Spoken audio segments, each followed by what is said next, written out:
Wait, if I walk over there, I'll show up? Yeah. This has been the same way all year, and that's why when we say like hi to somebody who's missing, like because they're sick, I turn this camera. So there's a few things that apparently you just haven't paid attention to. All right. Is anybody confident enough with 52 that they want to share it with the class? Nathaniel, come on up. All right. What do you mean, all right, whatever? You raised your hand. Whatever. If I get this wrong, don't count on me. I'm gonna check. I'm gonna check first. See anything? Got it. Alright. Why the lack of confidence, bro? Because I'm me. What does that have to do with Me, it? like really good at math, you? All right, Nathaniel, talk us through. You did it, so I you know, have but, some idea. Well, so basically, You're gonna have to speak up, man. so what I think you can do, you can like measure the side lengths. Yeah, but actually we can't here because they're diagonal. So how did you get this point in that location? Working with teammates? Yeah, I couldn't Totally do fine. that. Yeah. So with a scale factor of 1/4, and You can hey, we asked for volunteers to come up here, and Nathaniel's the one who made it. A scale factor of 1/4, that gets applied to every piece of every point. So either we can multiply by 1/4, or Liam, I think what you were trying to say is you could also, instead of multiplying by 1/4, divide by 4. you could divide by 4, and this becomes -1, +1. This becomes +1, +4, or sorry. 1, 1. +2, +4. Oh, no, Yes. +1. This one, oh yeah, for this, sorry. I need to get myself squared away on which shape I'm looking at. This shape, right, +1, +2. This, +2, +1. And +1, -1, right? 1/4 of all the originals. Then to go from the new shape to the new shape, what'd you do? The same thing, but Say it louder. multiply by 2. Yeah, because to get up to this shape was now using a scale factor of 2 from your orange shape. So you take every x and every y and multiply by 2. Thank you very much. There you go. That's the point of why we're doing this. Anybody confident enough to talk about 53? Olivia. Wow, that was fast. Honestly. I think she wanted to make sure I didn't have time to tell another joke. Congratulations. That was fast. Do this right. I'm making sure. What'd you do to go from the little guy up to the big guy? The little guy up to the big Or instead of dividing by 1/3, the easier thing to say would be multiplying. Okay. Go ahead, floor is Okay. yours. So, basically, so the smaller one is. What? Oh, come on! Seriously? That's good. That was scary. Is that one? Olivia, I am very scared. Olivia, we all know you don't really have to speak up. You just have to actually talk to us.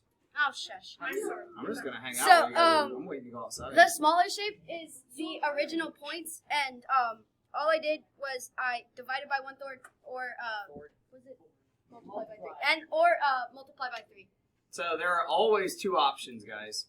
You can either be applying multiplication or division, and you could either be using numbers bigger than 1 or less than 1. It all depends what direction you're trying to go, right? So if this little guy was the result after a 1/3 dilation, means that shape that came before it, that was dilated down, had to have been 3 times as big. And like we talked about last week, now this is cool up in number 1, and I'm going to draw on Olivia's paper just to see if this works.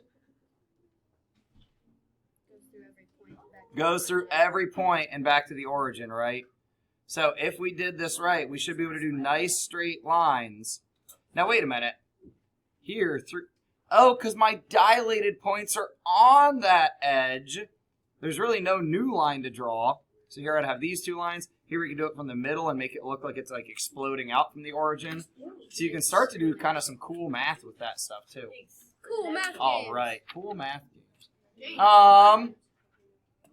Guys, I hate to say it, but it's kind of on my mind because the Super Bowl last night. If somebody made me pick a bet, and it was, did all of your kids finish the homework from last week or not? I'm sorry, but I'd have to pick that you probably didn't. And even if you did, there are 4 new homeworks this week.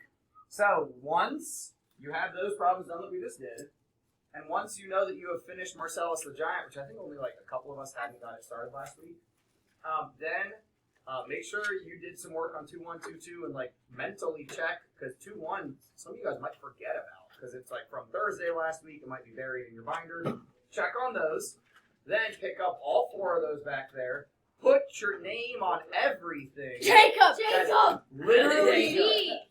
Somebody didn't even make it out of my classroom before they lost it. I'm not joking. Last period, because they just had them all in a pile, they wwent to walk away and 624 blew right off the pile and they didn't realize it. Put your name on everything. That's a big old one. I don't freaking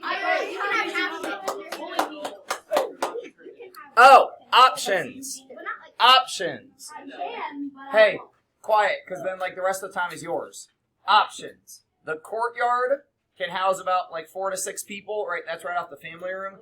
The patio, which we need a better name for these things, but between Phoenix and Perry out back, you can walk around over towards Estes' room to get in the sun, but realize then it's really bright. So if you have sensitive eyes, I could barely open my eyes out there because in here your eyes get all used to the darkness. And Mr. Combs' room. We can go over to Combs' room and there's just fresh air and sunlight coming into Combs' room. So you can go to the courtyard, you can go to Combs' room, you can go out back to the patio. Hey, if you go out back on the patio, make sure you put a brick in the door so we can get back in. I'll come out and notify you when it's the end of class, but put one of those bricks in. All right, the rest of the time is yours. Oh, hold up. Somebody give me 621 really fast. Here, I got you. Oh, I just put it away. I think you got it. This, haha, she even showed it. So, I'm not going to say if Olivia's answer's right here. However, what I would say is she's showing a good problem-solving skills.